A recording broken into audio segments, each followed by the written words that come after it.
All right.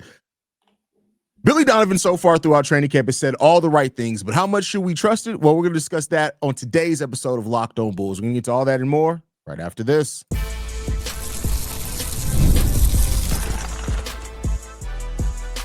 You are Locked On Bulls, your daily Chicago Bulls podcast. Part of the Locked On Podcast Network, your team every day. Thank you for tuning in to Locked On Bulls, member of the Locked On Podcast Network, where it's your team every single day. I'm Haize, host and creator of Chicago Bulls Central, Chicago Bears Central YouTube pages and podcasts, and I am joined by Big Kev, the host of Chicago White Sox Central. What's going on, Kev? How you feeling? Man, it's good to be back. How you feeling, brother? I'm good, man. I'm good, bro. It's basketball season's around. We had the first preseason game yesterday, so we're there, man. We're gearing up. The Bulls play on Tuesday, which is going to be fun to watch. We're gonna preview and talk about what we want to see in that first preseason game today. But Kev, let's go ahead and jump into it, man. Billy Donovan has said just about everything that's right. We'll talk about the double big lineup. I want to talk about that in its own section. But so far, talking about physicality, focusing on that, focusing on defense. And it's not just he's saying like these general things of, well, we need to get better defensively. He's actually talking about how they can get better defensively. He's talking about the style as far as deterring teams from the rim, how that's going to help them get more rebounds, thus get better out in transition on the offensive side of the ball. It doesn't seem like this thing that we've gotten from Billy Donovan sometimes where he says these generalities, but it's not really a game plan on how to do it, right? Like we saw for 3 years, he talked about they wanted to change their shot profile. And last year we finally did it, right, through the pace and things like that. But the question I want to throw to you is that, like last year, we legitimately changed our offensive style. It was real. We changed it before the All-Star break, changed it again after the All-Star break. So these changes we're hearing from Billy Donovan with physicality, getting charges, the defensive side of the ball, focusing on that, off-ball movement, all these things, Kevin, that me and you have talked about both publicly and privately for a while that the Bulls need. How much do you trust Billy Donovan in the words that he's saying? Man, like I guess if we base it on how things went last season as opposed to the previous 5 or 6 seasons, we can take his word a little bit more seriously. He can say all the right things, right? You know who else said all the right things? I'm pretty sure Ike Turner said all the right things a few times. Right, so Ike Turner reference 3 minutes into the show is crazy. Go ahead, pretty sure Joe Jackson said all the right things a few times as well. But at the end of the day, it's all about results. The NBA is about results, and you can say the right things, but you got to go out there and put it on wax, as Bobby likes to say. So I'm not going to just sit here and take him at his word right now. I got to see them go out there and do it. The double big lineup is something that we wanted back when Andre Drummond was here. Now, they started to do it a little bit before he left with Drummond and Vooch. But I need to see this team do it to the point where it's going to lead to playoffs. That's its own segment, so don't get too much into the double big because I got takes on the double big lineup, but I agree with you there, right? Yeah. Let me ask you this, because so much of the team has stayed the same, right? The only 2 new faces on the team are Isaac Okoro and Noah Essengue. But and little man too, right?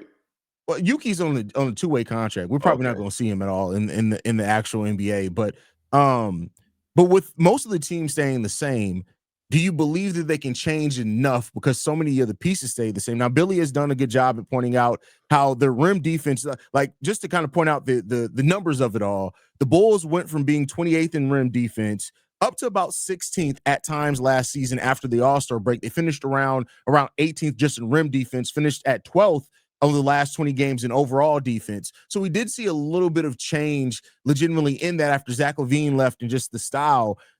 Is adding Okoro and changing your methodology enough? Do you believe that we have the personnel to execute these changes? Yeah, I mean, Okoro, he's a defensive dog. That's where he makes his hay, right? So like we're not going to see I guess this is kind of like the replacement for I can't think of his name right now. He just won a championship with OKC. Alex Caruso. Alex Caruso. So it's going to be that dog out there on defense, and we know the type of win shares that Alex Caruso brought to this team. If Okoro can have just a third of what Alex Caruso brought to the table, the Bulls would be a much better team. Zach LaVine was a terrible defender. There was you can't ignore that, right? That was true. And getting Ayo back, a healthy Ayo is going to help that as well. So Okoro, Ayo, those guys are going to wreak havoc in the backcourt. I'm excited to see it, though, honestly, because we need to have a defensive identity. Last season, we kind of got to it after the All-Star break, a true identity on defense. But at the beginning of the season, we were giving up a lot of points to a lot of teams. Yeah, I mean, and there was a noticeable change in that. Like, so prior to the All-Star break, we were 28th in defensive rating. We finished the last 25-ish games at 12th in defensive rating. So there was a noticeable change after Zach LaVine left, and not to just blame it all on Zach LaVine. I do think we were playing better offense, and I think you've seen it before when you're winning. Players seem to buy in more on what you need to do on both sides of the ball. And I thought we saw a little bit of that, after the All-Star break.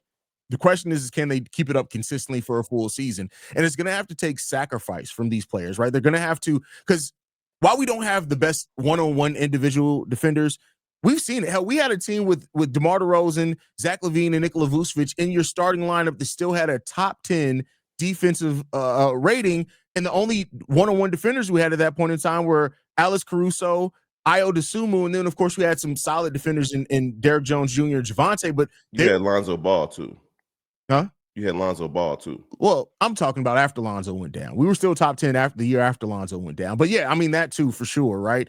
So like you don't need a bunch of great one-on-one defenders to have a really good team defense. And I think with this team, Kev, my mark that I look at with this team, with the way if we still play offense at the rate that we did last year, one of the best teams offensively in the league last year, the team really only needs to be around 15th, 16th defensively. To, like, you look at, for example, the Pacers. The Pacers were the number one offense in the league, but were still bottom 20 in defense. Then the year that they actually moved up to more middle of the pack, they made it to the finals, right? I'm not saying the Bulls can make it to the finals. I'm just saying that when your offense is so good, you don't necessarily have to have an elite defense for you to do enough defensively to win some close games. What do you think about that, Kev? I mean, that's true. That's just the nature of the NBA today. If you're middle of the pack defensively, you're going to be a good team because a lot of these teams just jack threes. Look at Cleveland last year. Look at Boston the year they won the championship. They jacking threes, and sometimes they're going to have nights where they hit 20. Sometimes it's going to be 10. The Chicago Bulls are just going to have to close out hard. They're going to have to make sure that they win the close games, right? Because that's what Billy Donovan's biggest issue has been throughout his tenure here with the Chicago Bulls is those close games. They haven't gone so well for the Chicago Bulls in his tenure as the head coach. So if they can figure out how to win those games and play strong enough defense, I'm excited to see it. Now, I did want to mention something that's important for the Bulls this year, and that's Tre Jones. That's a sneaky signing right there. That's something right there that's flying under the radar, just period, this offseason. And I think having a full season of him is going to help change the offensive identity that we were talking about earlier as well. Yeah, I love that you pointed that out. Me and Dub talked a little bit about that because what Tre brings is somebody who, he can hit a shot, make no mistake about it. I mean, you saw it at times last year. There were times where he did score pretty decently, but I think you have somebody that is a creator. He's also a really good rebounder for his size, and he's going to be able to help the Bulls keep up the style of play when Josh Giddey sits or something like that, right? And we don't have necessarily the players that are best at creating their own shot. But I tell you what, you put Tre Jones out there in a bench unit with Ayo, Kevin Huerter, who looks like he may come off the bench because it seems like Okoro has the starting small forward locked down, but we'll see. And then Zach Collins, and whatever your starter is that's staggering. Like that's a unit that at least is going to be able to keep up the pace. That's a unit that's going to be able to hopefully limit turnovers in what they're doing there. And like Tre Jones is a big linchpin and an important part of all that. And Billy said that after one of the post-practice interviews, Billy talked about the importance of Tre and what he brings from the point guard role and how that's needed on the team. And to be honest, correct me if I'm wrong, when's the last time we had a backup point guard that was actually a point guard? We've had people who've played point guard. We haven't had a traditional point guard like that as a backup role in quite a while. It's been a minute, and quiet as it's kept, Josh Giddey played pretty good defense for long stretches last season. Mm-hmm. He wasn't just this pushover that we expected. None of us expected Josh Giddey to be a defensive stalwart for this team when we picked him up. But at the end of the day, last year, he got big steals. He forced turnovers late in games. When they tried to post him up, he wasn't just rolling over for these guys. So I expect him to take a step forward. I don't know what to expect from. I mean, we do know what to expect from Patrick Williams. We did want him to be defensively. That's where he was really good early in his career. I don't know if we can get that Patrick Williams back, but hopefully surrounded by other players that's hungry defensively, can wake him back up. And it should wake P. Will up because they brought in Isaac Okoro was drafted one spot after P. Will, right? If I'm not mistaken. Mm-hmm. And they do a lot of the same things. The difference is Okoro, you don't have to worry about his drive. You don't have to worry about him falling asleep. You don't have to worry about him being passionate and physical. Like, he brings that consistently. And so hopefully that should be something that P. Will looks at and is like, well, damn, I mean, I could do a lot of those same things too. He's dropped the weight. So hopefully that helps him get some of his agility and mobility back, because now he doesn't have to play just 4, right? And he's going to be guarding some more threes. So we'll see. I don't expect much from P. Will, but I will say this. I'm not going to act like it's impossible that he gets back to that either, right? Facts. So, but all right, with that said, we're gonna pick up on what I think me and Kev are both excited to talk about, and that is that double big lineup and what that could bring for the Chicago Bulls. But first, we got to get into a message from Peloton.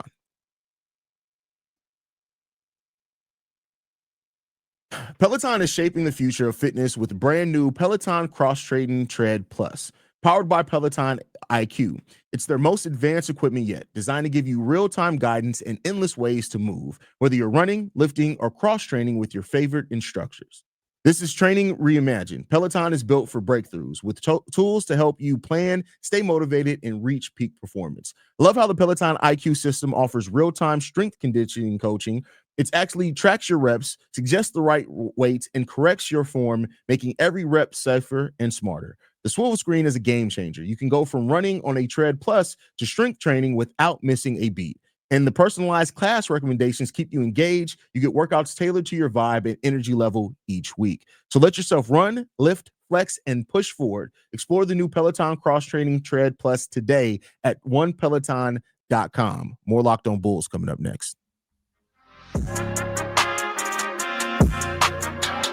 All right, Kev. So something that Billy Donovan said after practice yesterday was he was asked a question on why Jalen Smith fell out of the rotation. And his answer actually made some sense. He said, well, at that point in time after the season, we realized we need more rim protection. Zach Collins brought that. And then he said, we didn't really practice for double big lineups, and it wasn't something that he felt comfortable kind of just throwing out there, but did mention that there are going to be more opportunities for double bigs. There are going to be more opportunities for Jalen Smith. Not necessarily saying that it's like a big part of the rotation plan right now, but I do think Jalen is one of those players that if he's given an opportunity and he has the ability to shoot, he is a little bit of a rim protector. He's a solid shot blocker, not great or anything like that, that Jalen can play small forward. And if Jalen gets that opportunity, I can completely see him performing at a right rate where Billy Donovan may feel like he has to get him out there more. Now, I think expectedly, though, you can come in and think it's going to be situational, maybe in some specific lineups, but this is more openness than we've ever really heard from Billy Donovan to go to those double big lineups. How you feeling about that, Kev?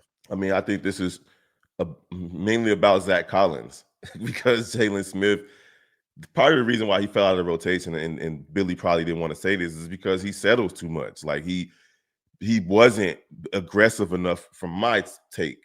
I think feel like Zach Collins came in and snatched his spot because he was a lot more aggressive. So if Jalen Smith is showing the work and practice in offseason workouts and so on and so forth, then he can work his way back into the rotation.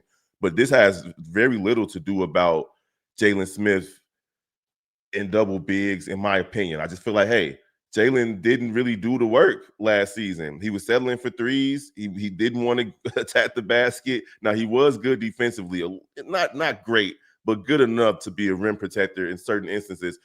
I feel like we might see more Jalen Smith once the Bulls finally move off Vucevic, because they're going to probably trade him this season, especially depending on how the season starts. And it's depending on what happens on other teams and what they need as far as bigs are concerned. I know we talked about this all season, last season, who's going to trade for Vooch, who's going to trade for Vooch. But this is the last year of his contract, right, if I'm not mistaken? So he's going to be an attractive big this season. Then we'll see Jalen Smith a lot more. But I just don't have the confidence in him based on what I saw from him last season. I mean, and the thing is, he was inconsistent, but his role was also inconsistent. There are times where he absolutely shot the three great, and it actually changed the tide for the Bulls. There were some times where he didn't. But I do think like it's hard to expect consistency from players you don't play consistently. True. Now, you do have players that can do that. Like, as much as I hate him, Javon Carter came in the game after not playing, and against Atlanta where we needed him, he put up 20 points, right? Like that's veteran. He's always ready to go. So there are players that can do that. And Jalen didn't do that consistently. But I don't know if it's necessarily tied to Vooch, because my mindset is I don't think they're trading Vooch. I've said this many times before. Not to say that they won't try, but I would not be surprised if they do the same thing they did with Lonzo. They may try to move him if they don't find a deal to their liking, because I think teams are going to try to wait it out because he is a free agent. You sign him to a reasonable contract and then try to move him in the offseason. I could see that happening for Vooch, but I don't think they move Vooch either without having a starting center in the wings or something like that. So, we'll see what happens there. But C-Dub punching the air right now. Listen, C-Dub hates to hear it every time. But I think Jalen has some abilities that we have not used. I do think he can play the 4 a little bit too. And I think when you look at it too, is that we don't really have a backup 4 per se. Like, it's not anybody that you look at and that's clearly a 4. Like, P. Will, if he plays and can play defense, that's great. He could do that. Of course, Julian. Yeah, but I think Jalen's right there as a player that has some size and some stuff like that can actually play the 4 while still stretching the floor. So it just depends on what looks Billy Donovan really wants to throw out there. You're right. I mean, and Patrick Williams is probably that guy that they're going to try to run at the 4 because they've done it for the majority of his career, but he's not a 4. He's just not. Jalen Smith, I would like to see him push Patrick Williams, like push him for minutes, right? Like, if Jalen Smith comes out with the right attitude, and I think they're from the same draft as well. Like, we got a lot of the people. Are they? That's crazy. I think Jalen Smith and Patrick Williams and Isaac Okoro were all in the same draft. So it'd be crazy watching all of them go out there and play, but it's going to be them fighting each other for minutes. Patrick Williams, Zach Collins, and Jalen Smith. And I think Zach Collins has he's the front runner right now, in my opinion, just based on what he did last season. Oh, for the backup 5, like, Zach Collins is definitely the guy that's there. Like, I don't think there's any question about that. It really comes down to like the matchups and things that they're trying to implore. And that's another thing Billy's talked about all throughout this training camp period so far is using their lineups to their advantage and finding the rotation. He even said yesterday, like, hey, we're not going to have a set rotation even coming out of preseason. It's like there's, you let the rotation kind of figure itself out as the season goes on, which to me means that he's going to give a lot of guys opportunity and see what sticks. Now, I think you do need to kind of settle in as soon as possible, because I think guys perform best when they know their roles and they know, hey, I'm going to play this many minutes with this guy and I'm going to play off that guy, like, and stuff like that. But you do want to use the preseason, maybe the first 5 to 10 games, to kind of figure out who's going to bring it consistently for you. And then we got to talk about Noah, right? Noah Essengue, he is probably a part of the reason why they're talking about. How'd you say that man's last name? Ain't it Essengue? Essengue? Yeah. Okay, Noah Essengue. But he's going to push for double big minutes too, just depending on how he looks. Now, we saw him in summer league. He was okay, but he's going to be that rim protector too as well. Like, he's 6'10", so you got to go out there and figure out a way to block some shots and get some minutes. Now, we know how Billy Donovan is with rookies, especially when the season starts. They're going to probably be on some Windy City Bulls and up and down and so on and so forth. But I expect to see him out there too. So Jalen Smith is going to be fighting that guy as well. Yeah, I mean, with Noah, I do think they're going to bring him along similar to Modest. I don't know how much they're going to throw him out, but I mean, I'll say this: if he's ready, if we come out of training camp preseason and we're saying, hey, Noah's even if it's just 8 to 10 minutes a game, to me that says a lot about how they view this guy in his future, and that says where he is, because Billy Donovan doesn't play a lot of rookies early. He likes to let them earn their role. He's kind of mentioned that too, but I mean, Noah fits stylistically. He's best when he's in the open court. He draws fouls at a great rate. He can protect the rim. He could be a lob threat. So I could clearly see the role that Noah could play for this team. I just, Billy likes to play it safe with the young guys. Mm-hmm. I mean, he did it with Montes. We were screaming for Montes last season. And once he came, the rest is history. He looked really good. So, yeah, we'll see what could happen there. So since you mentioned it, we know, let's just say the starting 5 is Josh Giddey, Kobe, Okoro, Modest Buzelis, Nikola Vucevic. What's your rotation look like? Right, based off what we know right now, what do you think your rotation is going to be after those guys? You got Ayo, you got Zach, you got Kevin.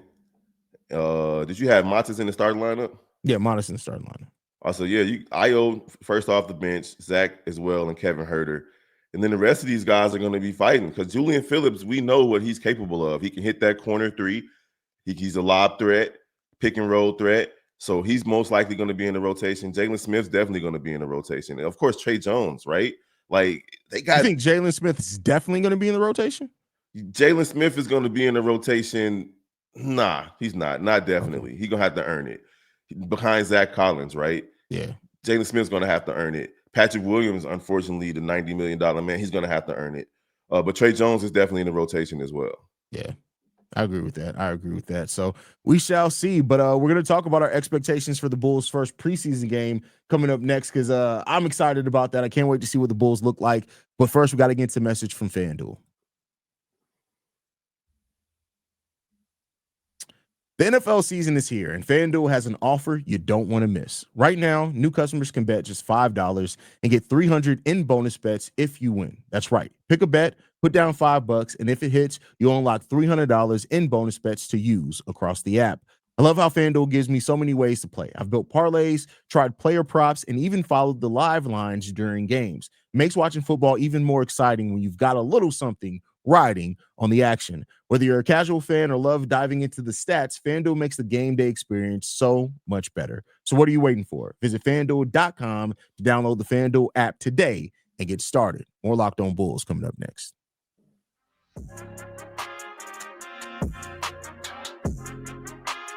All right, Kev. Last topic of the day before we get out of here. Real simple, man. First preseason game is going down on Tuesday for the Chicago Bulls. How excited are you? What's some of the things you're going to be looking for in that game? I want to see Yuki. Look, he had me hype in the summer league. Like the guy has eyes in the back front side of his head, bro. Like the way that he can run the pick and roll, the way that he can start the fast break, initiate the fast break. It's going to be fun to see. Like, I don't expect to see him play much in the regular season. So, like, these are the types of moments that I'm excited for. The guys that we're not going to really see, right? I want to see Yuki. I want to see our rookie, Noah. I'm not going to say his last name. I'm just going to call him Noah. I'm just going to be biblical with it. His name is Noah. And just, it's going to be fun to see those guys. And, of course, just a little bit of what Billy Donovan's been talking about, right? Are they going to play defense the way they're supposed to play? Are we going to get the rim protection that we're looking for? What type of pace are we going to be playing with? But, the first preseason game, we're not going to see much from the starters and so on and so forth. Just probably 10, 15 minutes from each of those guys. Mm-hmm. The rotational guys are going to have to earn their keep, though. This is where Jalen Smith is going to have to prove that he's ready. And Patrick, ain't he already injured? Ain't Patrick Williams? Well, he came back to practice yesterday, so. Okay, so Patrick Williams is gonna have to show that he's ready too. So, but I want to see Yuki, man. I want to see Yuki. Yeah, I mean, that's funny. Like a lot of people, like the funny thing is like people bring up Yuki and it's like we're not going to see him in the regular season. Hope people are ready to watch Windy City Bulls games, which I do anyway. Because Yuki, Lachlan Albrecht being down there, I think they're going to have a nice big man point guard kind of duo thing there. That's going to be fun to watch. But I mean, preseason is an opportunity to watch some of these guys that you don't see because people are trying to earn their roles, right? So like you're going to see Dalen and Julian and Jalen, Patrick Williams. You're going to see these guys get opportunity more than they're going to in the regular season to see who's bringing it and who's playing into what Billy Donovan needs them to do the best. And Kobe's already not going to play the first couple preseason games, maybe not the whole preseason overall. So that's already going to open up more minutes and more opportunities. And I think a guy like Dalen Terry, who, talked a lot about, coming into this confidence, saying he was ready for war, talked about, what he did this offseason. He worked out this offseason with Kevin Durant. He worked out with Peter Patton. He worked out some with Anthony Edwards. He put Steve Nash. He worked on passing with Steve Nash. Like Dalen slowly but surely put himself around a bunch of really good NBA players and coaches this offseason. So this is a contract year. Nobody's talking about it being a contract year for Dalen because of course Ayo and Kobe take precedence. But this is it for Dalen, right? Like he's a restricted free agent at the end of this year, and if he doesn't show something, I can see the Bulls just letting him walk, to be honest with you. I mean, I love Dalen. That's one of my favorite young Bulls players. But it might be too little too late for him. Like positionally, like where does he fit in the rotation for the Chicago Bulls? Now, injuries might change that for him. If somebody gets hurt, then he can work his way up. But he's going to have to play good defense, and he might be auditioning for other teams. Unfortunately, it's not that me as a Chicago Bulls fan, I'm not low on Dalen Terry. I always thought he was a good player. I always felt like he could be better than he has been.